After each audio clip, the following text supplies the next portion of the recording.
ಹಾಗಿದ್ರೆ ಈ ಹೃದಯಕ್ಕೂ ಮತ್ತೆ ನಾವು ಮಾಡುವಂತ ನಿದ್ದೆಗೂ ಹೇಗೆ ಕನೆಕ್ಷನ್ ಇದೆ? ಇದು ತುಂಬ ಇಂಪಾರ್ಟೆಂಟ್ ಪ್ರಶ್ನೆ. ನಾವು ಎಲ್ಲ ಜೀವನದಲ್ಲಿ ಎಲ್ಲ ಇದಕ್ಕೂ ಟೈಮ್ ಕೊಟ್ಟರು ನಾವು ನಿದ್ದೆಗೆ ಟೈಮ್ ಕೊಡದೇ ಇದ್ದರೆ ನಮ್ಮ ಓವರ್ ಆಲ್ ಹೆಲ್ತಿಗೆ ತೊಂದರೆ ಆಗುತ್ತೆ.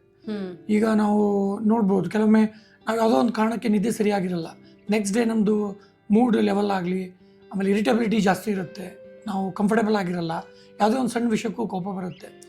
ಸೊ ನಾವು ಯಾವತ್ತು ಕಂಫರ್ಟೇಬಲ್ ಆಗಿ 7-8 ಗಂಟೆ ಮಲಗಿರ್ತೇವೆ, ನೆಕ್ಸ್ಟ್ ಡೇ ನಾವು ತುಂಬ ಈಸಿಯಾಗಿ ನಮ್ಮ ವರ್ಕಲ್ಲಿ ಕಾನ್ಸಂಟ್ರೇಟ್ ಮಾಡ್ತೇವೆ, ನಮ್ಮದು ಕೋಪ ಸಿಟ್ಟು ಬರೋ ಪ್ರಮಾಣ ಕಡಿಮೆ ಆಗುತ್ತೆ, ಇರಿಟಬಿಲಿಟಿ ಇರಲ್ಲ, ಮೂಡ್ ಕೆಲಸ ಮಾಡೋಕ್ಕೆ ಬೆಟರ್ ಇರುತ್ತೆ.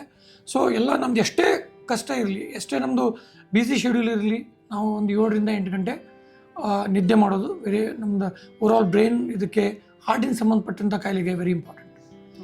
ನಿದ್ದೆ ಜಾಸ್ತಿ ಪ್ರತಿದಿನ ನಿದ್ದೆ ಕಡಿಮೆ ಮಾಡ್ತಾ ಇರೋದ್ರಿಂದ ಹಾರ್ಟಿಗೆ ಏನಾದರೂ ಎಫೆಕ್ಟ್ ಆಗುತ್ತೆ? ಡೆಫಿನೆಟ್ಲಿ ಸ್ಟ್ರೆಸ್ ಲೆವೆಲ್ ಜಾಸ್ತಿ ಆಗಿ ಇದು ಶಾರ್ಟ್ ಟೈಮಲ್ಲಿ ತೊಂದರೆ ಮಾಡದೇ ಇರ್ಬೋದು, ಬಟ್ ಲಾಂಗ್ ಟರ್ಮ್ ನೀವು ಒನ್ ಡಿಕೇಡ್ 2 ಡಿಕೇಡ್ಸ್ ತುಂಬ ಸ್ಟ್ರೆಸ್ಫುಲ್ ಲೈಫ್ ಲೀಡ್ ಮಾಡಿ ನಿದ್ದೆ ಸರಿಯಾಗಿ ಮಾಡಿಲ್ಲ, ತುಂಬ ನೀವು ಯಾರು ಕಾನ್ಸಂಟ್ರೇಟೆಡ್ ಟುವರ್ಡ್ಸ್ ಯುವರ್ ಪ್ರೊಫೆಷನ್ ಅಂತಂದರೆ, ಎಷ್ಟೋ ಜನ ತುಂಬ ಬ್ಯುಸಿ ಡಾಕ್ಟರ್ಸಲ್ಲಿ ನಾವು ಯಂಗ್ಸ್ಟರ್ಸಲ್ಲಿ ಹಾರ್ಟ್ ಅಟ್ಯಾಕನ್ನು ನೋಡ್ತಾ ಇದ್ದೇವೆ. ಈ ಒಂದು ಹೆಲ್ತ್ ಬಗ್ಗೆ ಡೇ ಟು ಡೇ ಅವ್ರಿಗೆ ಗೊತ್ತಿರುತ್ತೆ, ಆದರೂ ಕೂಡ ಸ್ಟ್ರೆಸ್ ಲೆವೆಲ್ ಜಾಸ್ತಿಯಾಗಿ ತಮ್ಮ ಪರ್ಸನಲ್ ಆರೋಗ್ಯ ಗಮನ ಕೊಡದೆ, ಸರಿಯಾಗಿ ನಿದ್ದೆ ಮಾಡದೆ, ಎಷ್ಟೋ ಸಲ ಎಮರ್ಜೆನ್ಸಿ ಅಟೆಂಡ್ ಮಾಡ್ತಿರ್ತಾರೆ, ತುಂಬ ಬ್ಯುಸಿ ಶೆಡ್ಯೂಲ್ ಇರುತ್ತೆ, ಅಂಥವರಲ್ಲಿ ನಾವು ಈ ಘಟನೆಗಳನ್ನು ತುಂಬ ಕಾಮನ್ ಆಗಿ ನೋಡ್ತಾ ಇದ್ದೇವೆ.